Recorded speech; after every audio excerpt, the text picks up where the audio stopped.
half moon. Let's just start off by taking a deep breath wherever you are, just starting off by slowing down, breathing in through your nose, holding at the top, and then sighing relief like a deep grounding exhale. And this is really important. Maybe you can just, wherever you are, unless you're driving, of course, put your hands on the center of your chest or just above your knees if you're sitting down, and put your palms facing down or against your body, and just take a moment to ground into your physical body. Because what we do here in Half Moon, we are a virtual school, a creative exploration of healing and human consciousness. So what we're doing here is we're exploring these ideas that are related to all things ancient and esoteric, but also applied into our real and our personal lives, including physical, emotional, and spiritual healing. And today's lesson is all about really getting into your physical body and getting into the relationship between your physical body, your physical health, and your emotional and mental health. Specifically, today's episode is breaking down the connection between your emotions and the emotional root cause of all disease within the framework of something we call German New Medicine.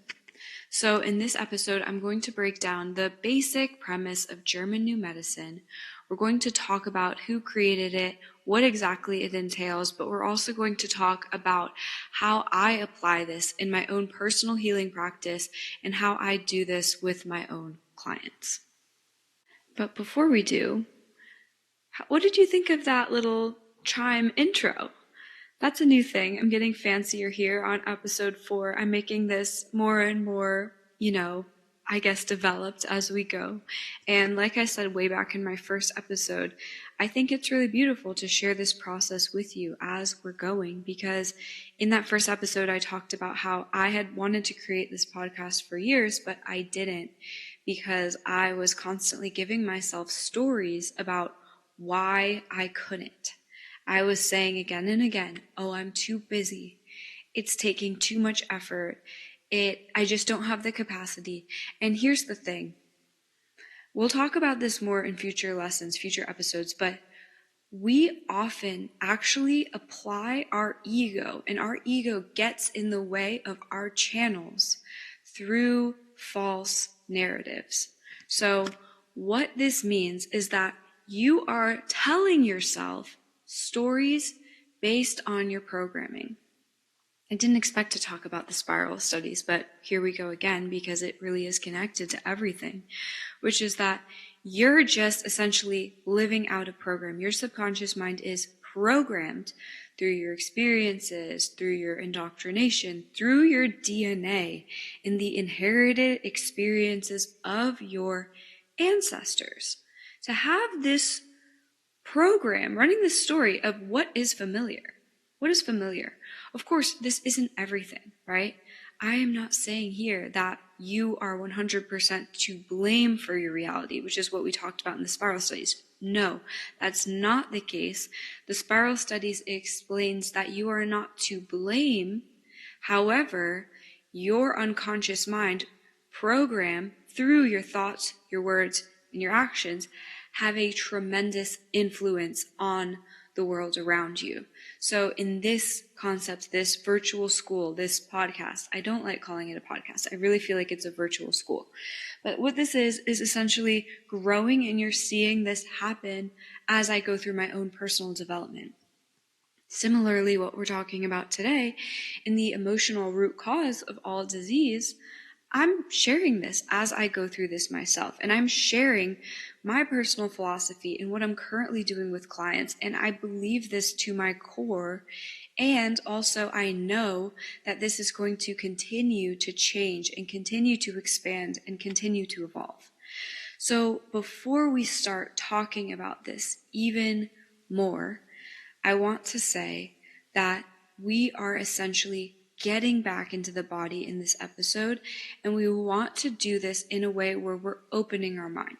So right now, if you have something coming up, maybe you're feeling anxious or frazzled, or you're feeling overwhelmed, or you're feeling pressure on your shoulders because of what you're carrying in your life, what you're carrying in your work, I ask you right now, how can you move instead from a place of rest? How can you move instead from a place of stillness, from a place of pleasure, from a place of fulfillment? How can you take your ego out of it? Because our ego actually can get attached to, being seen and being perceived as successful, and having this attachment to material wealth and wanting to, pursue this idea of success that we've been indoctrinated with. But your ego can also be the very thing that is blocking you from your success, from your expansion. Why? When you're saying, I don't want to grow, I don't want to receive this message, I don't want to expand, it's because oftentimes you don't actually want to be seen. You don't want to be seen in your light and in your power. And guess what? That's also your ego. That is also your ego. Your ego doesn't want to be seen, which means you're making it about you, just as if you were trying to grasp wealth and pursue and act out of your ego. It's the same thing. The need for egoic success and the fear of success are both coming from the same place, which is the ego. And guess what we need to do instead is we need to get out of our own way, open the channel. Remember that you are here. You are a eternal, etheric incarnation, a temporary 3D experience. And you incarnated to have this ego, this I. It's not a bad thing, but ultimately you incarnated here to evolve. And as the last review, like we talked about in my last episode, how to save your life, is that we actually evolve our eternal soul through the evolution of the mind. We evolve our eternal soul through the evolution of our mind, through the exploration of our own personal autonomy. And the more that we expand in our own consciousness within this 3D plane, like we talk about, we are in 3D of space, and then we are in 4D of time, which is space-time. We're in space, moving along time. However, our consciousness also exists in higher dimensional planes when all of time has already happened, which means the things that we desire, the things that we need to pursue, the things that we're experiencing right now, it's all fitting together. You only want something because you, in this timeline, have it. It's the spiral studies, and the process of collapsing the false program simply allows the new program to emerge and evolve, like we talked about in lesson 1. Within everything is the seed of everything. You simply have to allow the seed of what you desire to grow and become what you already are. And last thing is, like I said, that little chime thing, that's going to be a new thing, and that is actually a birthday present from London and Jacqueline, my two best friends, two of my closest friends, and I love them, and I love this chime, so thank you for this chime, and thank you for adding it to Half Moon. And also, in case you haven't heard yet, this podcast is also hosted on my Substack. So my Substack has my writings. It has a mini course called How to Alchemize the Mind, which is 6 lessons that really show you my basic premise of going through everything in your life, changing your perspective to expand it and to grow. And you can actually access that course for only $8, and you can also choose to support the podcast through that same $8, right? And further, you can also become a free subscriber, which allows you to get emailed every time I release a new episode or I release some of my writings. And I'm planning on continuing to write. I have several writings already on there, continuing with this flow of exploring healing and human consciousness, the human body, the spiritual body. We're going to continue to go deeper into different topics through there. So if you haven't already, go ahead and click the link in the show notes and you can go ahead and subscribe. And last but not least, if you've been enjoying the show, I would really appreciate it if you went ahead and gave this show a 5-star on Spotify, Apple, wherever you're listening to this, because it actually really helps support this show. It helps the people who need to hear this message get to see it in their algorithm. So if you haven't been enjoying it, go ahead and leave a review, but no pressure. And with that, let's get into the core of this episode, which is German New Medicine and how to actually attain emotional resolve. I say this with love, but some of us have never actually gotten over anything in your entire life. Some of us have never actually gotten over anything in our entire lives. And I say this with love, but I also say this with urgency. And I say this from the other side of so many of my traumas, my emotions. On the other side, there is a freedom, a bliss that you cannot even comprehend. And I say this with love and encouragement to acknowledge this if this is something that resonates with you, if you feel like you've never gotten over anything. I'm going to flow in the channel with this episode, but let's start off by talking about neglect wounds, which is something I didn't plan on talking about, but it's coming through really strongly right now. Neglect. Many of us who have never gotten over anything are actually experiencing a manifestation of neglect wounds. How do you know if you've never gotten over anything? Well, first of all, it manifests a lot as unforgiveness. Unforgiveness, if you go back and you think about these people that have hurt you, that have wronged you, maybe even really early in the past, maybe in high school or even going back further, if you feel an emotional reaction to something that happened very, very long ago, and you are unable to forgive that person and see them in their highest love, that's an example of not really getting over anything. Another way is if you think that you've been healing, but instead you've been withdrawing from people, withdrawing from connections and relationships where you've created these very, very strict, rigid boundaries around yourself where people can't actually see the core of who you really are and they can't see the core of what you really believe. So maybe something happened to you and you left a friend group. You maybe set necessary boundaries with your family or something like that where you're withdrawing from connection. And you did this maybe even years ago with the intention of healing, but you find yourself years later, months later, where you say that you're healed. You say that you're healed because you're no longer being triggered by things, but it's not because you've actually healed. It's because you've removed any ability for anything to trigger you from your life. You see what I'm saying?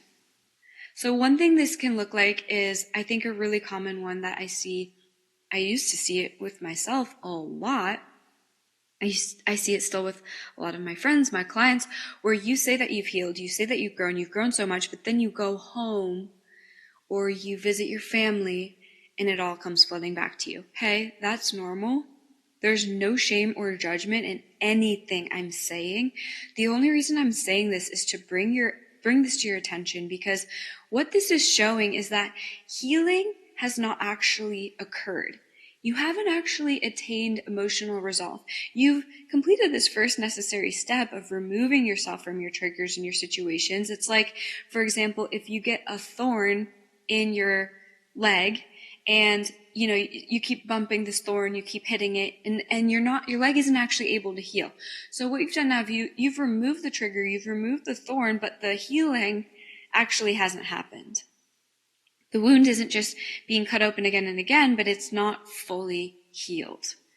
So the good news is, Step one is removing yourself from the situation. So if you haven't already done this, if you continue to allow yourself to be triggered, and if it's possible to remove yourself from your triggers for a time being, please do that. That is step one, because we cannot attain emotional resolve when we're constantly being put in the environment to be triggered again and again and again and again. But it doesn't stop there. How do you know if you've never gotten over anything in your entire life? How do you know if you've never hit emotional resolve? Well, yes, when you think about those things, you think about those ways that you're wrong, you get this emotional reaction. You know what I mean by feeling triggered? It doesn't have to be a super intense thing, but it means like you get a feeling in your body. You get this like rage or sadness or this dropping feeling in your stomach or in your heart. Maybe you think back to a time where you've been abandoned and it still hits you. Or you think about that one person that did that one thing and oh my gosh, it still gets to you. Or it comes to your dreams again and again and again. I will share a brief story from my own perspective where I don't know if I've talked about this yet, but my first super real relationship was when I was 18.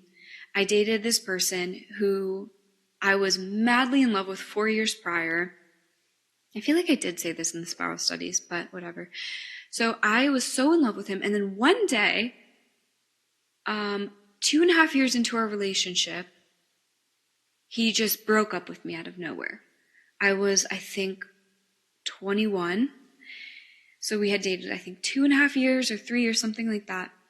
And I was so shocked. And I set this intention. It actually catalyzed the greatest first time of spiritual growth I've ever had in my life, where I became so aware of the way that my frequency was affecting the things in my life, because I knew it was directly related to the fact that just a month prior, I had completely changed my life path. I decided not to pursue getting an MD or a DO. I didn't know what I was doing next with my life. I also began meditating very consistently and raising my frequency. So what ended up happening? Just 1 month later, out of nowhere, this man ends things abruptly.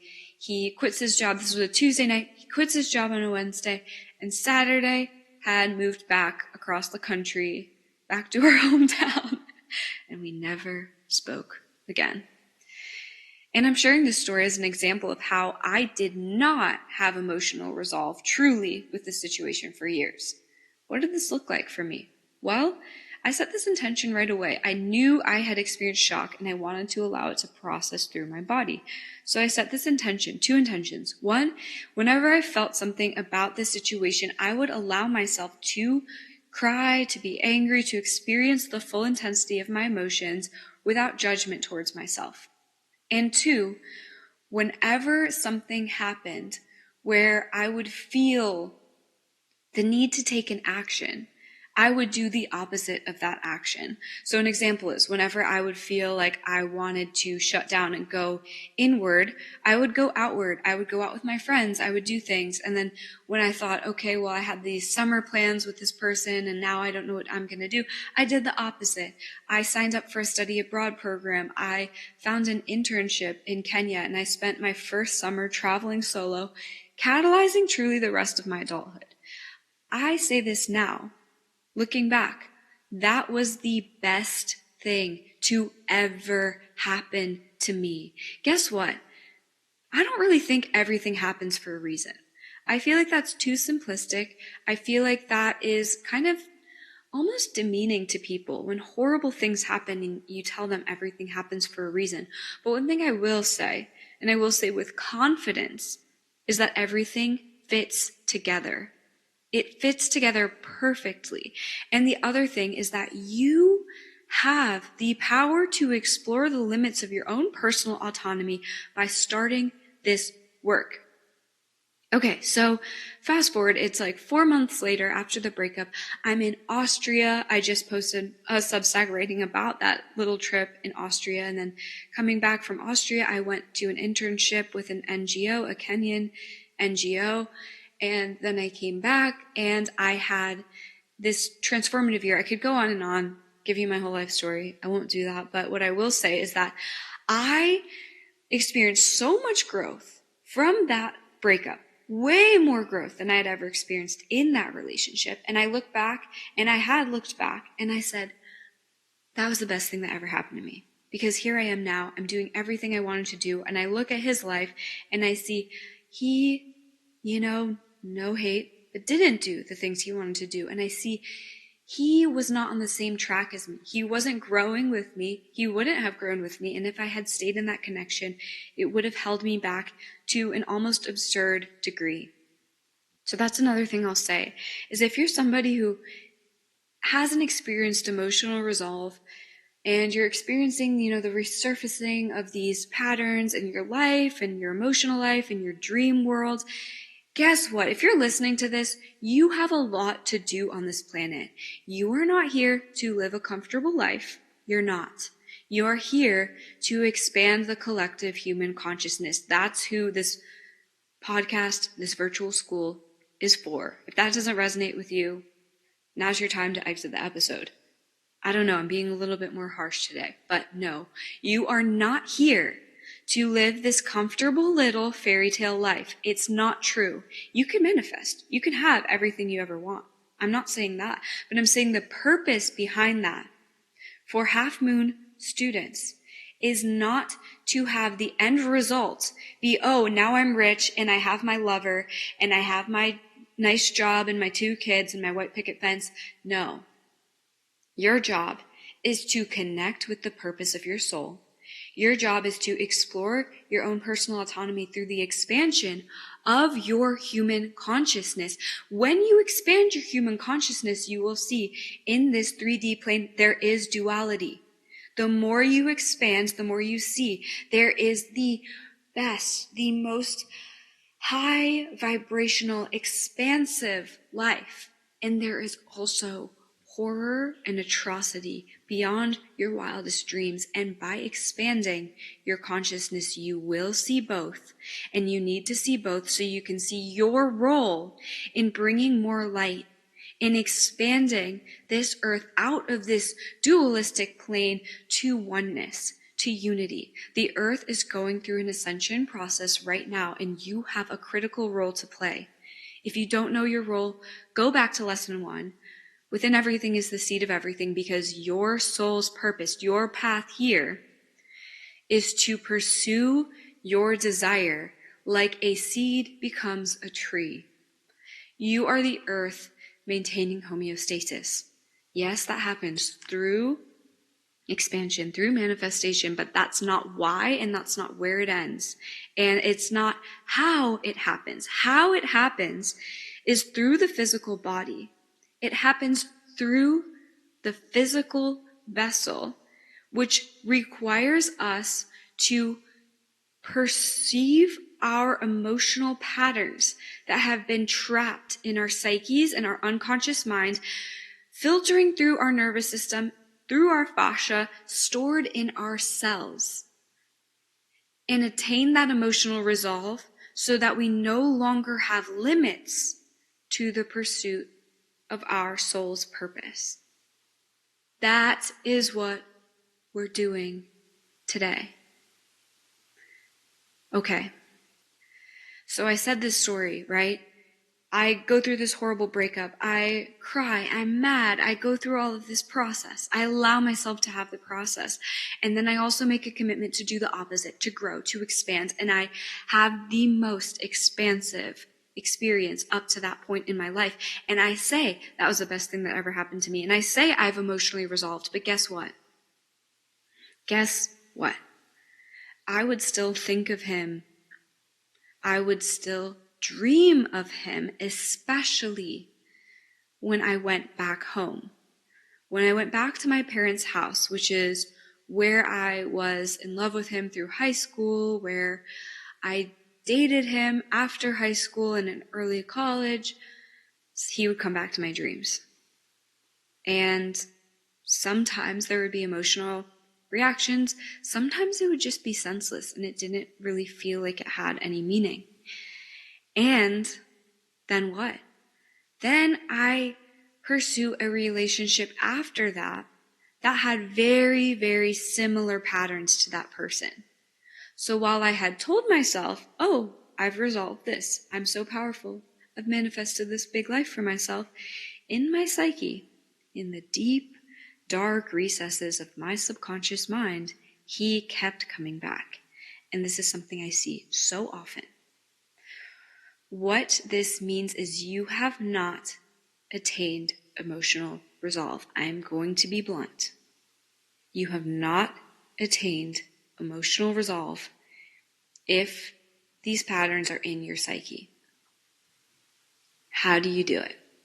How do you get out of it? We'll keep talking about that. But the first step, like we always talk about here at Half Moon, is we are bringing the unconscious conscious. So step one, actually, is saying, okay, do I resonate with this? Are there things that, based on what Kaylee's saying right now, mean that I didn't actually get emotional resolve? And then, when those patterns come up, make a note of them. Write it in your journal, put it in your notes app on your phone. What is repeating? And make that unconscious conscious. Why is it repeating? That's step two. And I promise we're talking about German New Medicine soon. So if that's why you're here, we're getting there, but this is more important right now. Why? Neglect. Neglect wounds. Neglect wounds are the most common wound that I see that cause patterns. And what's interesting is you can actually experience neglect. Neglect is a form of abuse, but if you've experienced other forms of abuse, you actually likely have also experienced neglect. So what I see, this pattern that's come into my awareness through this pursuit of myself in my own emotional resolve, is neglect is, I think, I mean, speaking just because I'm in America, in the United States, so I'm not sure if this necessarily applies to every other culture, but I actually find that neglect, I believe it does apply actually to every culture that I've seen and that my friends are a part of. Neglect is one of the most common things. It's like this generational sin, this generational curse that's continued globally, generation after generation after generation. What does it look like?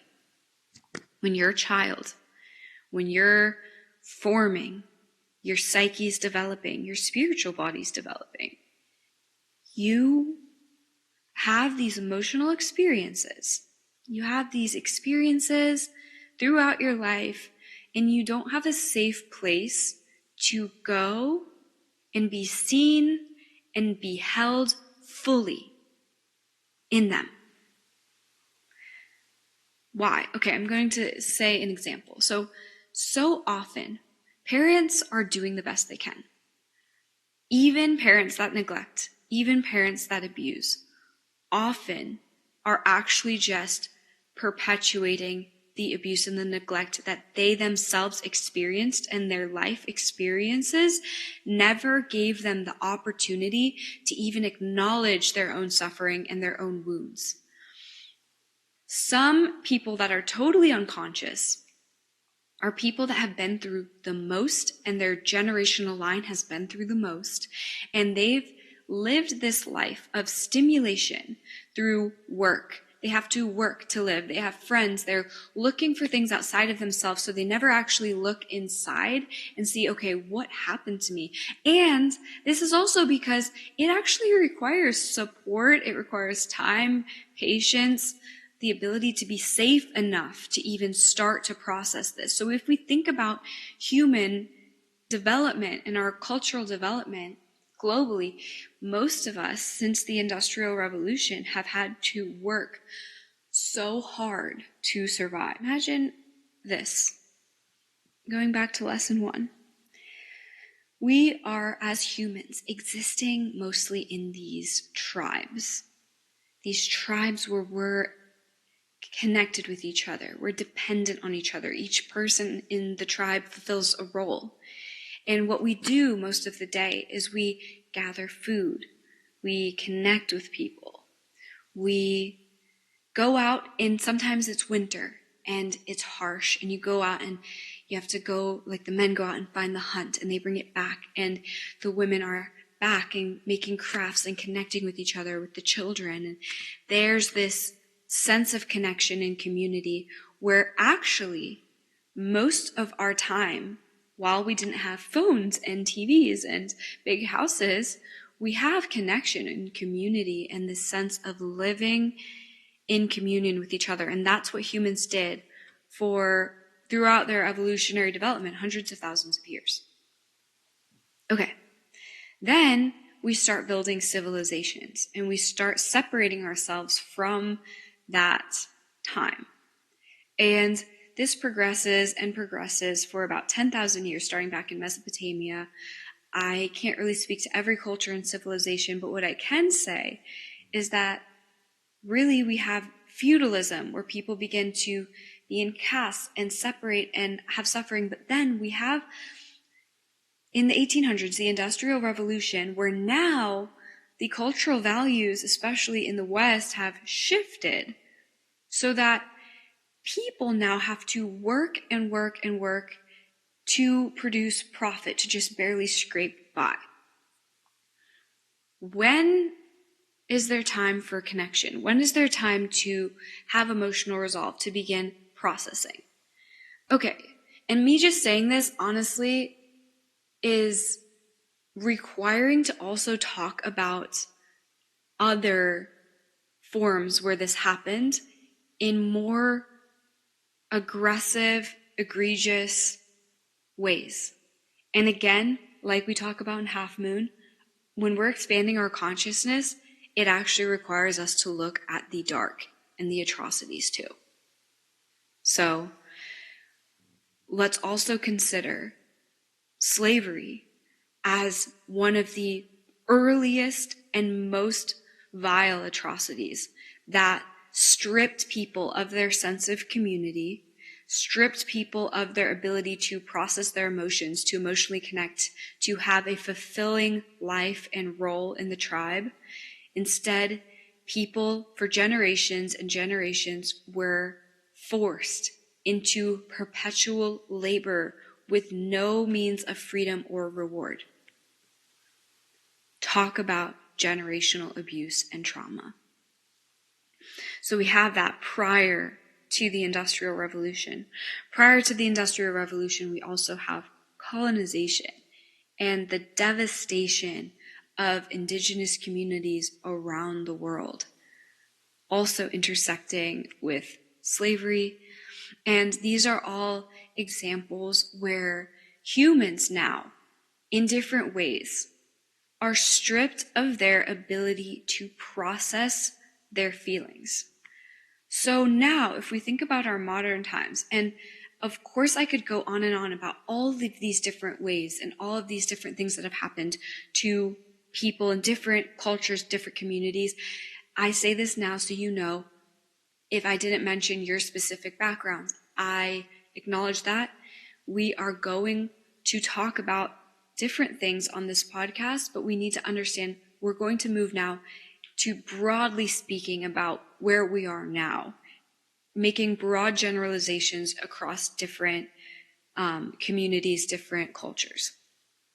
Right now, we are living in the 21st century, where we are living after generation of generation of generation from many, nearly all different cultures who were stripped from their human desire to live in close-knit communities, to have a specific role to play, to have an abundance of time on their hands where they can actually just process and be in community and be in connection, and instead have so much of their time accounted for via work, having to work to pay bills, having roles to play in their family, their friends, their community, having to do things for others. And then if we throw in now technology into the mix, people are on their phones, they're scrolling, watching TV, watching media. So now we have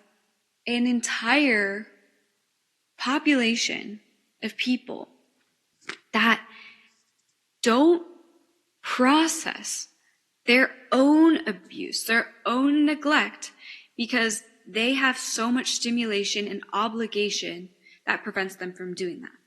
So that's why I say it's really important, and also to even heal, I think it's really important to acknowledge the fact that even those people that maybe abused you or neglected you also were abused and neglected, and that doesn't excuse their behavior at all. It doesn't excuse it. It doesn't make it okay.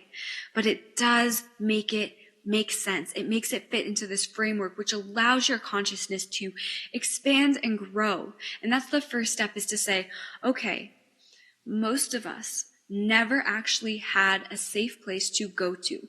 We never had people, parents, that could hold us and feel for us and allow us to process externally and feel safe and feel like, even though I'm navigating this human experience as a 2-year-old, a 3-year-old, a 4-year-old, I still have someone that can reflect that back to me and to make it okay and to give me comfort and assurance when I can't provide that to myself as a young child.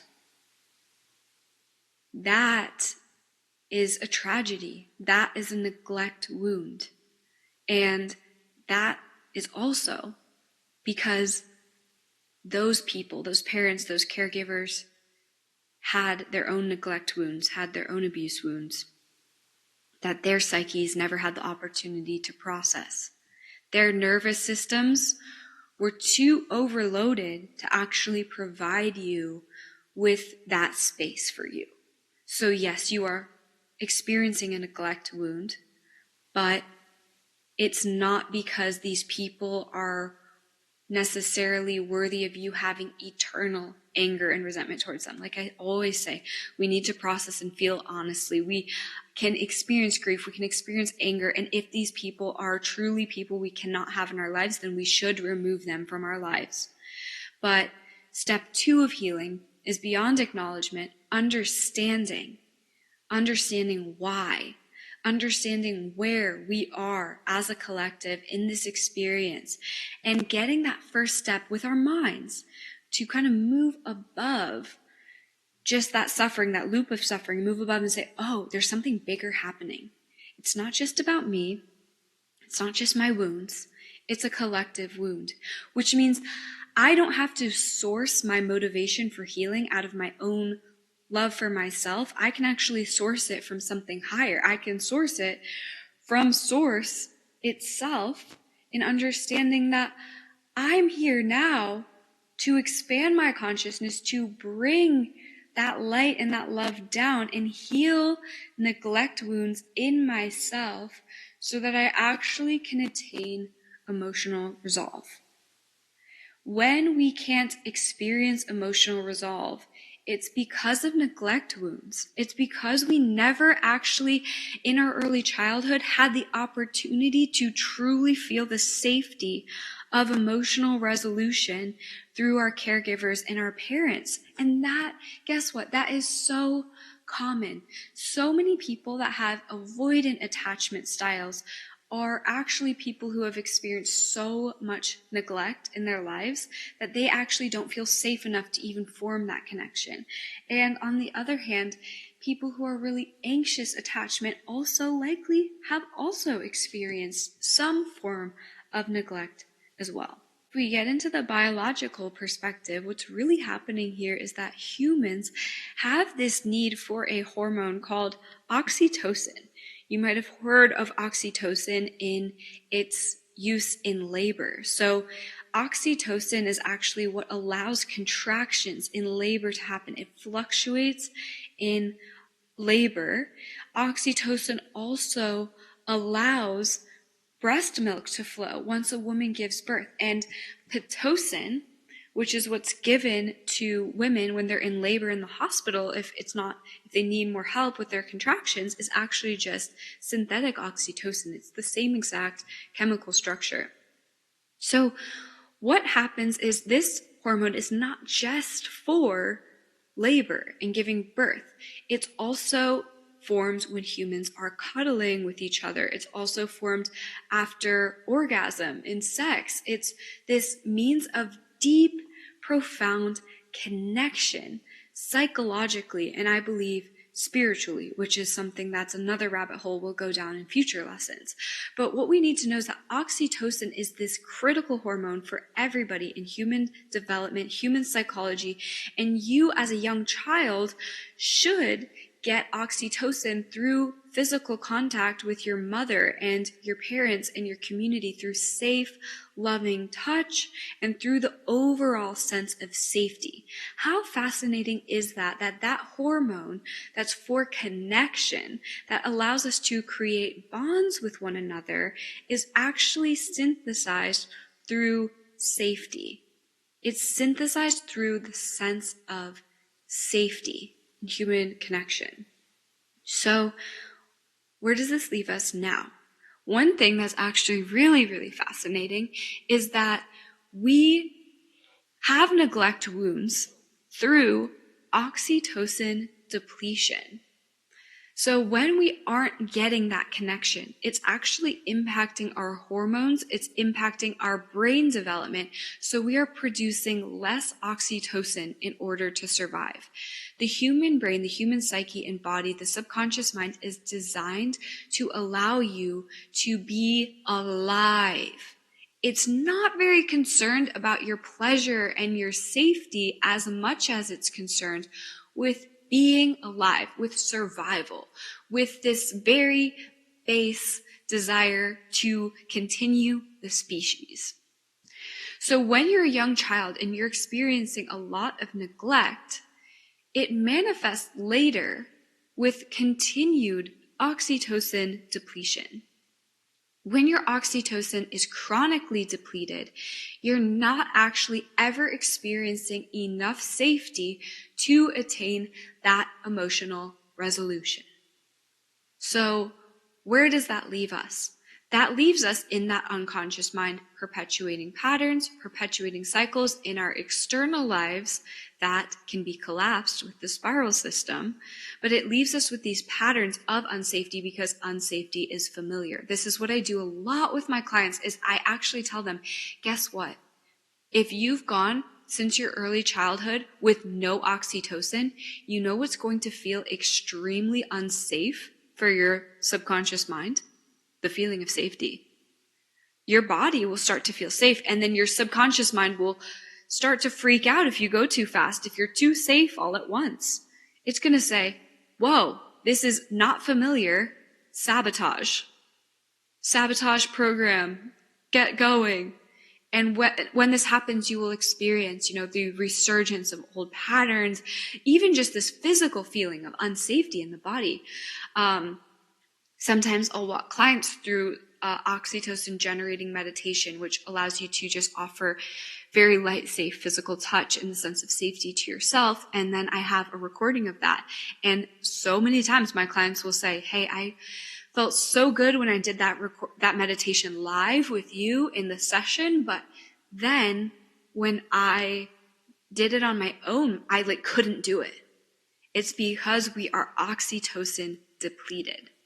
So step 3, I think we're on step 3, is synthesizing oxytocin, synthesizing it through titration, which in chemistry is like when you're adding things little by little by little, you're working your way up.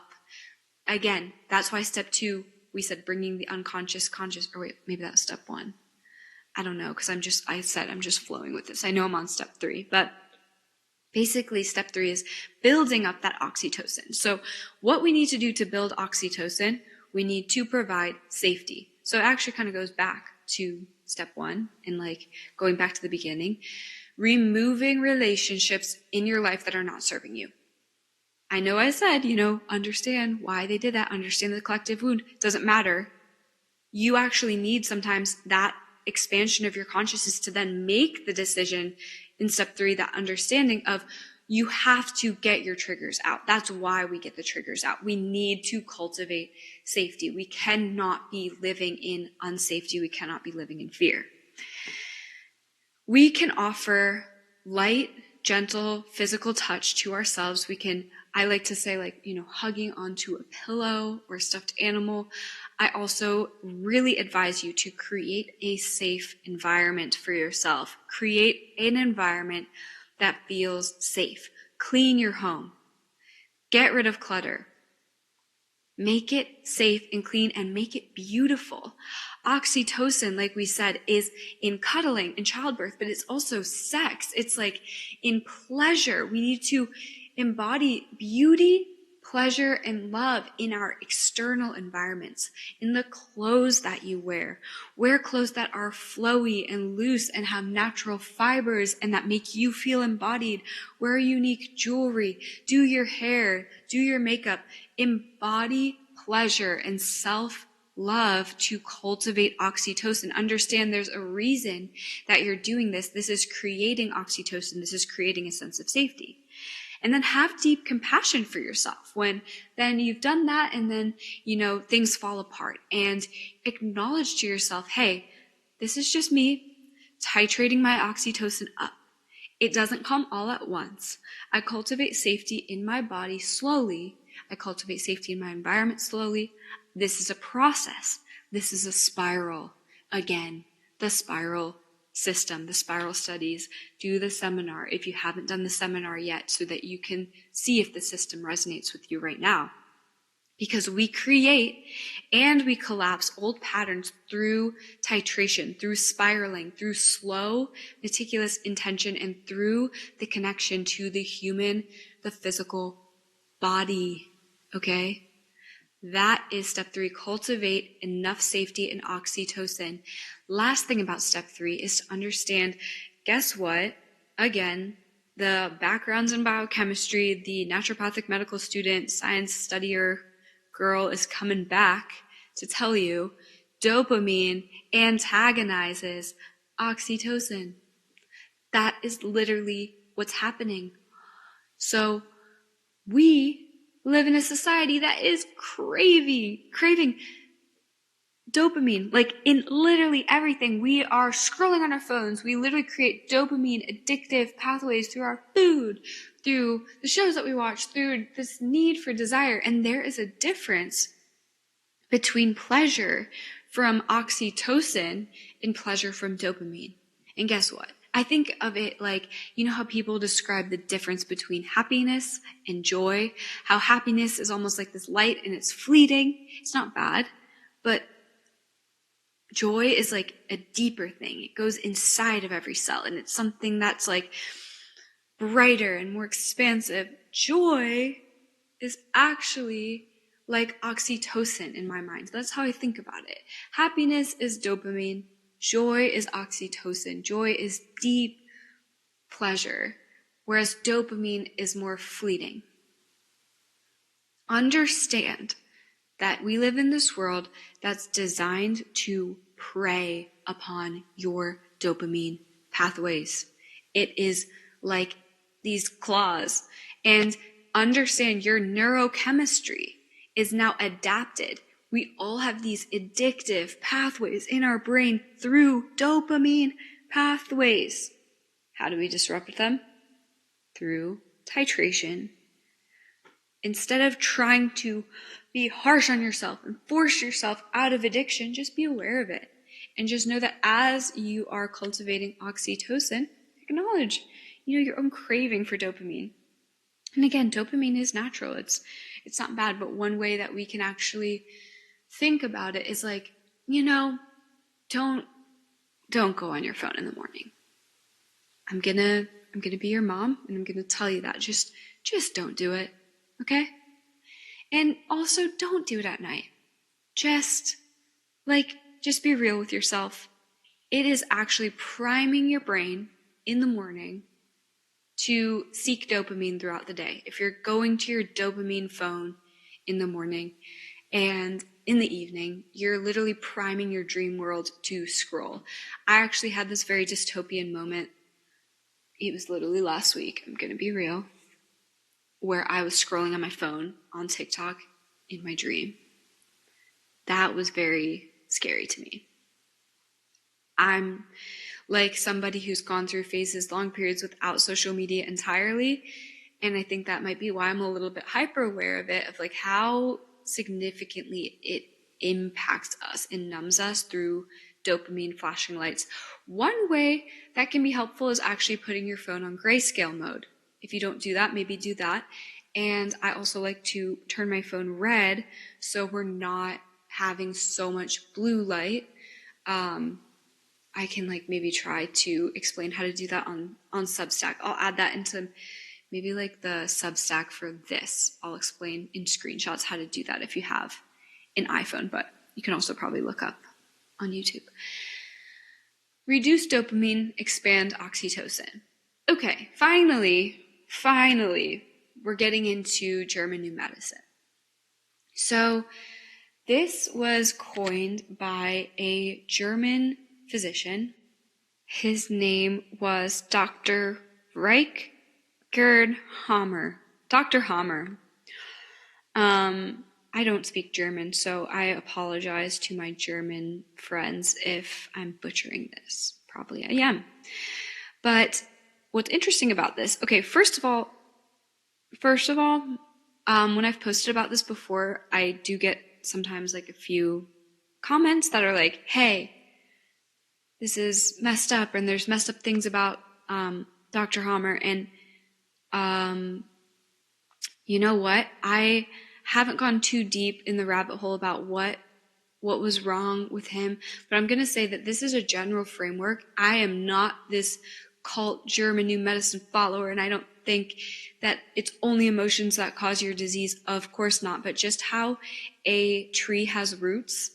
I think that the roots are often in the emotional body. And, you know, sometimes a tree has multiple roots, so maybe one is emotional and one is something else. So sometimes I see it, and actually oftentimes I see it as way more emotional than people realize. Like way, way, way more. And I have seen in my clients that are big German New Medicine people and like really like to work with me in that context, experience more miracles than I have ever seen. It blows my mind.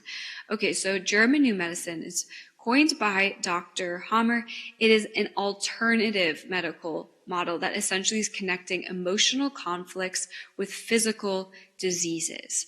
So this is very, very interesting. So a little bit of a background is he got his MD at the University of Tübingen in Germany. Sorry if I said that wrong. I definitely did. I just feel it. I feel like it was really wrong. But he specialized in internal medicine. And what he did in the early 1980s, he had this very tragic loss of his son. Very tragic. I believe it was a car accident, if I'm remembering correctly. But what you need to know here is that Dr. Hammer one day loses his son abruptly. Shortly after he lost his son, he gets testicular cancer.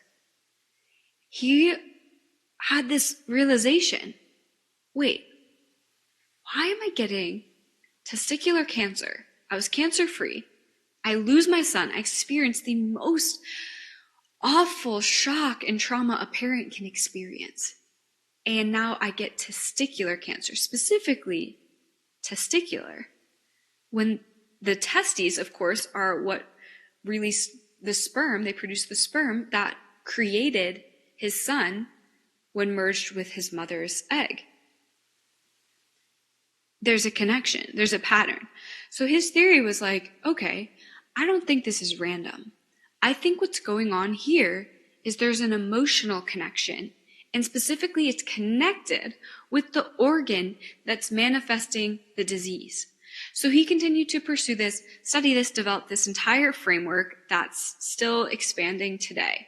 And here are the very basic principles. German New Medicine. Step 1. Every disease starts with a shock. So what he calls this is biological conflict shock,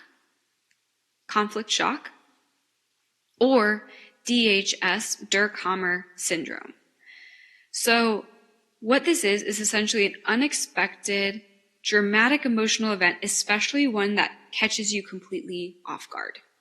If you weren't expecting it and you're like, whoa, that type of shock can determine what disease manifests. So regardless of what's going on, whether you're getting a sore throat or testicular cancer, going back to what's causing that, it's caused usually by a shock conflict. What he theorized, step 2 in the framework, is that each organ is linked to a specific type of emotional conflict. So it's very, very interesting. Honestly, so interesting. He goes down a rabbit hole, but here are a few examples. One is skin is linked with a separation conflict, meaning you've lost touch with someone, like you've lost connection. So if something manifests in your skin, it can be related to separation. The breast is nurturing conflict. So if you have something going on in the breast, maybe there's a shock relating to you being nurtured, which I hesitate to say this stuff, so I always give disclaimers because, like, I hope it's heard that I don't believe anyone is to blame for their illness. I don't believe it's to blame, and I also don't believe that people should not seek real medical attention when they're experiencing disease. Okay, I'm getting kind of heated. Before I keep going, let me be really, really clear. If you have a serious disease, you need medical attention. There is a huge rise in alternative medicine where it's telling people to not seek medical help. That is so damaging. It is incredibly damaging. 2 of my absolute best friends are either MDs or almost MDs and working in hospitals as med students. And one of my friends who's a med student, one of my literal best friends, hi Lisa, if you're listening to this, said that basically there was a patient who was bleeding out and asked for beef tallow instead of a blood transfusion. We need science. We need blood transfusions. There is an education problem in the United States. There is a science literacy problem in the United States especially, right? And in the alternative wellness community. I love science. My BS is in biochemistry and molecular biology. I'm sharing this because we're in Half Moon. It's a creative exploration of healing in human consciousness. I'm exploring this not as a contradiction to medicine, but as an adjunctive support of it. Imagine if we had a world where we had practitioners that help you through your emotional elements of the conflict, and then we have physical medical doctors that are saving your life if you get in a car accident. We need both. That's just a fact. So when I say this about something like a disease or cancer or something like that, I am in no way saying that you should not go to the doctor or that it's your fault. I'm saying that this is something that's a pattern that we can continue because the shared goal I have with doctors is to help people. All right?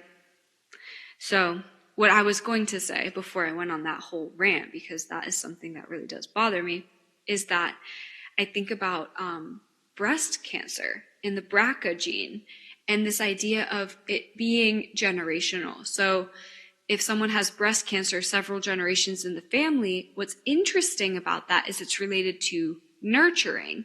And if somebody, let's say hypothetically, you're a woman and you have breast cancer and your mother had breast cancer and her mother had breast cancer, I find that to be a very tragic example of potentially German New Medicine's role and actually even the emotional role in impacting the human genome, where if you lose your mother, you lose that nurturing figure in your life, right? And that almost perpetuates that breast cancer in yourself, whereas she maybe received breast cancer because of her loss of her mother, who received it because of maybe a lack of nurturing from hers. So this is an example of how potentially there's an emotional impact, an emotional connection to the manifestation of different diseases. So in his theory, it keeps going. A bladder is a boundary conflict.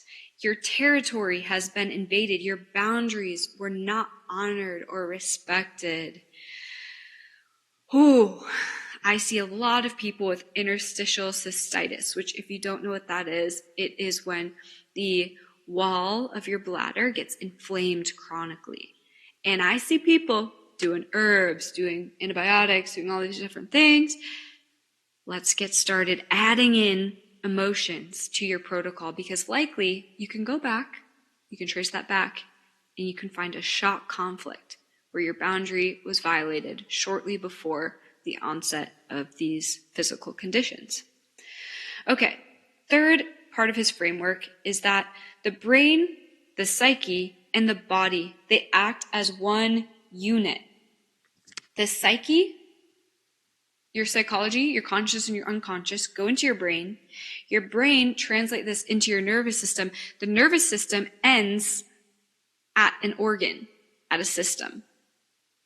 Your body is one. Side note, that is a flaw of the current medical model, is that it's very reductionistic.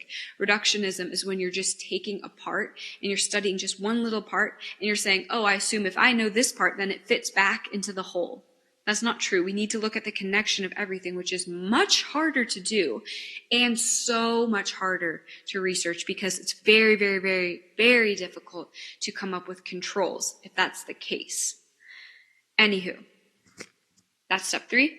Step 4 of his framework is that there are actually 2 main phases of every disease, which I find so incredibly fascinating. The first phase is the conflict active phase. When you're still in that emotional stress, your body is in survival mode. So tissues might grow, like tumor, thickening. They might break down. You might get ulcers, necrosis, and it depends on the organ type. If the conflict is still happening, that is when the body's in survival mode. Now, on the other hand, we have our healing phase, which is once the conflict is resolved, the body begins to repair itself, oftentimes with inflammation, swelling, fever, or pain. So oftentimes we see conventional diseases like infections, like chronic conditions. We are seeing in German New Medicine that this is actually a sign that your body's healing. So what you essentially do is that you look at what is going on, what organ is involved. Is it in the conflict active phase or is it in the healing phase? And then you look back in German New Medicine for some theories behind your symptoms. All right. So really what this is saying is that symptoms aren't malfunctions. They're actually biologically meaningful responses to help you adapt to what your psyche is experiencing. So what German New Medicine does is it sort of reframes us when we're going through any sort of issue, any sort of symptom. It's not like your body's doing something wrong. It's actually a good thing because it's demonstrating that your body is able to respond and show you what in your psyche you're not processing. Whoa. Talk about a reframe. I say this a lot with my clients, especially when they're working through the spiral system in navigating their own subconscious minds and links to their symptoms. And what we say here is literally to shift out of anger and resentment and almost like a separation from your body, a separation from your physical symptoms, to say, thank you, body. Thank you for speaking to me. Thank you for showing me how my psyche isn't adapting. Thank you for showing me what's in my unconscious mind that I haven't yet brought to the surface. So when we have this perpetuation of symptoms, we can look at it as this thing to be grateful for, this thing that shows us how our body and our psyche are connected and how our body's able to adapt to show us. And guess what happens? When we resolve these emotional shocks, healing happens. Healing happens when this conflict is understood, when it's actually resolved and the body completes this repair phase. Now, I really encourage you to go ahead to our Half Moon Substack, again, linked in this description if you're not listening to it on Substack, and add to this conversation. Is this something that you've experienced? Is there any other resource that you would like to share with this community? I know that this is the early stages of this podcast and this community, but I really want to be more intentional about building this out. Because guess what? We need to keep expanding together. We need to share resources. So I'm going to share a few of my resources that I like to use. I know some of my clients really like to even use AI because AI can be a good source of, ideas regarding German new medicine and your symptoms. And I also want to say that it doesn't end here, right? But when we circle back to the beginning, we circle back to not attaining emotional resolve. We need to understand that emotional resolve actually is a process. It's a spiral. And we need to allow this emotional resolution to happen in layers. And we also need to understand the critical role of our safety and our oxytocin production, regardless of the symptom or the pattern that we're experiencing. It doesn't matter what you're experiencing if you're not safe enough to actually process the conflict shock that happened to you. So where did you experience that shock? Was it your boundaries? Was it separation? Where in your body are you experiencing symptoms? And offer gratitude to that part of your body and offer gratitude to your body as a whole and give yourself the safety and the time to go into and establish this connection with your body and what it's actually saying to you. That is how German New Medicine connects to emotional resolve. And I will say, emotional resolve comes from meeting your needs first, meeting safety first, and then giving yourself the space to process. Now, if you go through this and you're not able to go back and identify, what that shock was and how it's connected, I really encourage you to check out the Spiral Seminar, introducing you to the Spiral System, the Spiral Studies, which is my framework when I work one-on-one with clients to really work through what's actually going on here, right? What's actually going on here and where did it start? It's sort of this structure, this framework that you can input your experiences into, and it will guide you and loop you around until you hit the core. And it's designed to go slowly and go with the human body so that you're not just, going straight for the deepest traumas you ever experienced, but instead allowing this to cycle through and allowing patterns to repeat in their own time and releasing yourself from this force and from this effort. And I also would love to throw out to you too, that if you feel like you want to work with a practitioner on this, you want to go and have someone mirroring this back to you and helping you through this journey, you can always feel free to apply to work with me one-on-one. This link is on my website. I'll link it here in the show notes as well. I like to work with clients really closely. I call one of my programs the initiation because it really changes every single facet of a person's health, a person's life as a whole, and it is an initiation into a new way of being. So that being said, I work with few people and I work with them closely. I like to meet with people weekly or bi-weekly or monthly, but have this rhythm so that we're going deep together and we're actually getting to the root rather than having single sessions very intermittently. This concludes lesson 4 of Half Moon Academy, this virtual school for conscious creation, this creative exploration of healing and human consciousness. And like we talked about at the beginning, if you'd like to go deeper, if you'd like to support the show in any way, please go ahead and check out the Substack linked in the show notes, and go ahead and leave this show a 5-star review.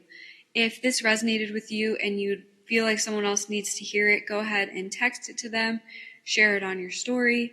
I really, really appreciate anytime anybody shares this show, and go ahead and tag me, Alchemy by Kaylee. Tag me, and I'd love to check out your story and see what you're talking about. And like I said too, please continue the conversation with me. I want this to be a two-sided connection. I would love for this to be kind of a back and forth space. If you have any ideas, if you have any questions or even challenges that you want to talk about, I'm more than happy to engage in conversation about this on Substack, which is the best way that we can all have these ideas in one place. And I'm trying to see if there's anything else I want to talk about.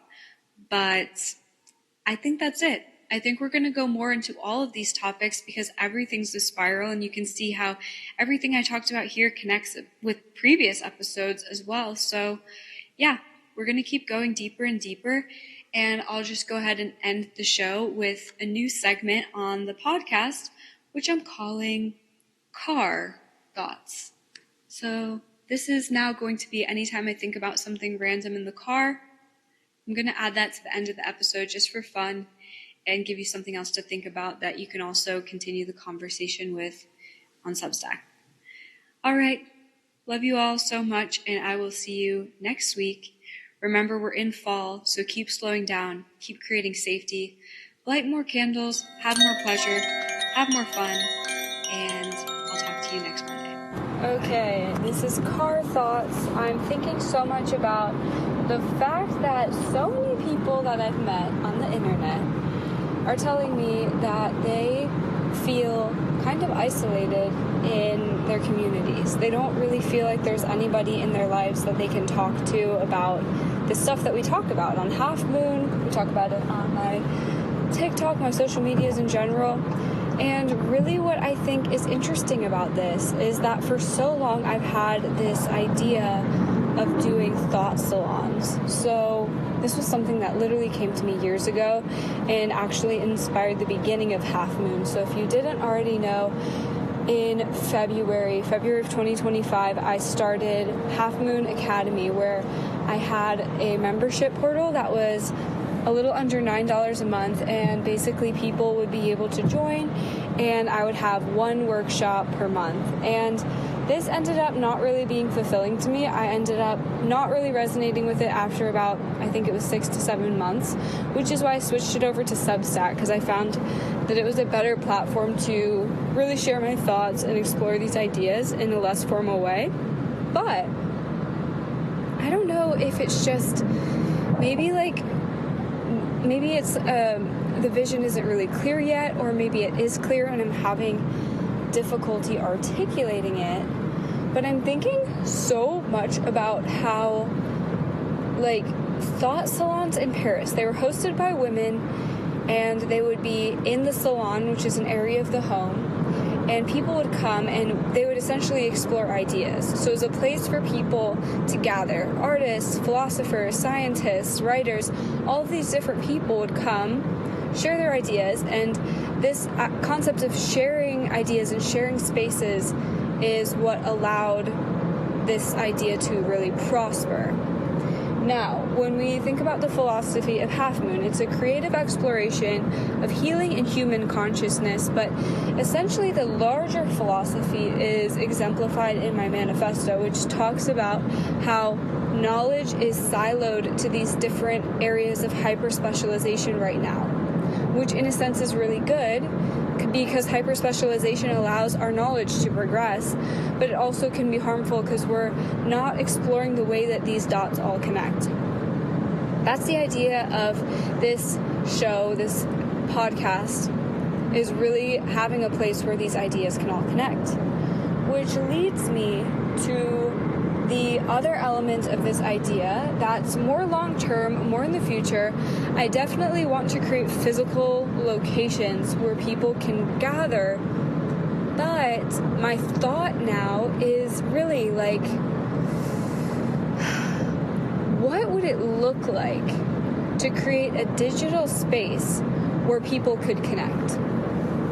And people could connect with a person that resonates with them, or people who resonate with them. Because when I think about normal ways that this is done, people sometimes will fill out forms and be put in groups or partners and kind of just be expected to connect with a person on no real basis. And it's difficult to form that sort of connection. It doesn't feel organic. So that's what makes it feel a little bit less authentic to me.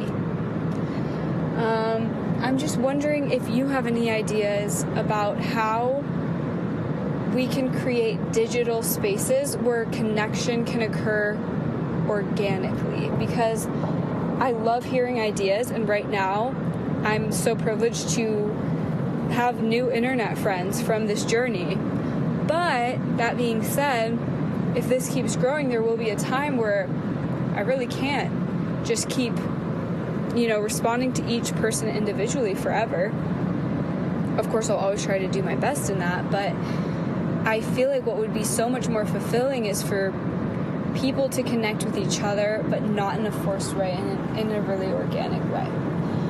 So that is my car thought for today.